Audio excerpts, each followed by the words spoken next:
మిత్రులారా నమస్కారం. భారత communist party Marxist CPIM party Telangana రాష్ట్ర 4వ మహాసభలు జనవరి 25 నుండి 28 వరకు సంగారెడ్డి పట్టణంలో జరగబోతూ ఉన్నాయి. సిపిఎం పార్టీ తెలంగాణ సాయుధ రైతాంగ పోరాట వారసత్వం ఉన్నటువంటి పార్టీ.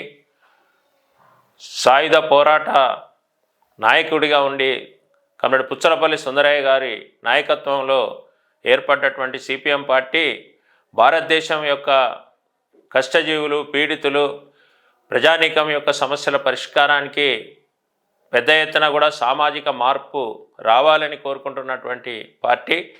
ఈ మార్పుకు నాయకత్వం వహించాల్సింది కార్మిక వర్గం, కష్టజీవులు, వ్యవసాయ కార్మికులు, రైతులు, మొత్తం ప్రజానీకం యొక్క సమస్యలు పరిష్కారం కావాలంటే భారతదేశంలో కీలకంగా ఉన్నటువంటి భూ సమస్య, ఫ్యూడల్ దోపిడీ అంతం కావాలని చెప్పేసి నమ్ముతున్నటువంటి పార్టీ.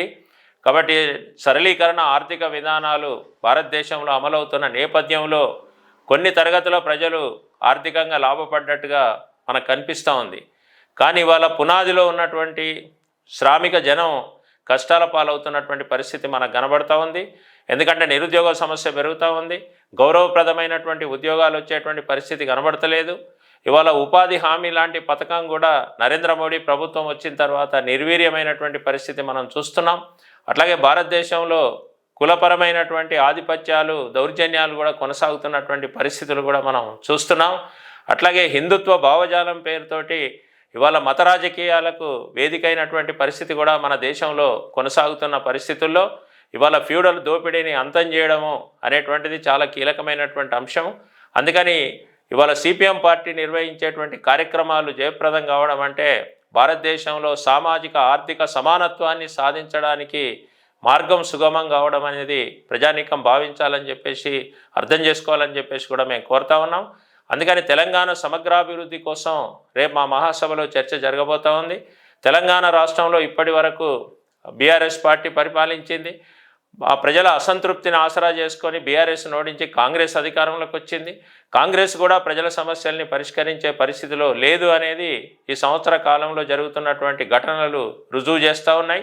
ఈ నేపథ్యంలో ఇవాళ తెలంగాణ ప్రజలకు అండగా నిలబడాల్సింది ఎర్రజెండా, వామపక్షాలు. అందుకని సిపిఎం పార్టీ, ఇతర వామపక్షాలు ఒక ప్రత్యామ్నాయాన్ని కూడా తెలంగాణ రాష్ట్రం ముందు ఉంచాల్సినటువంటి అవసరం ఉంది. దీని మీద రేపు మాకు మహాసభలో మేము లోతైనటువంటి చర్చ చేయబోతా ఉన్నాం. ఇక్కడ మిగతా వామపక్ష పార్టీలని కూడా ఆహ్వానిస్తున్నాం. ఆ రకంగా ప్రారంభ సభలో మరి ముఖ్య నాయకులందరూ కూడా పాల్గొని ఒక ఐక్య సందేశాన్ని కూడా తెలంగాణ ప్రజలకు ఇవ్వబోతూ ఉన్నారు. అందుకని సంగారెడ్డిలో జరిగేటువంటి సిపిఎం పార్టీ 4వ మహాసభల్ని జయప్రదం చేయడంలో మరి వామపక్ష శ్రేణులు, ప్రజానికులు, ప్రజాతంత్రవాదులు, మేధావులు మీరందరూ కూడా సహకరించాలని చెప్పేసి నేను విజ్ఞప్తి చేస్తాను.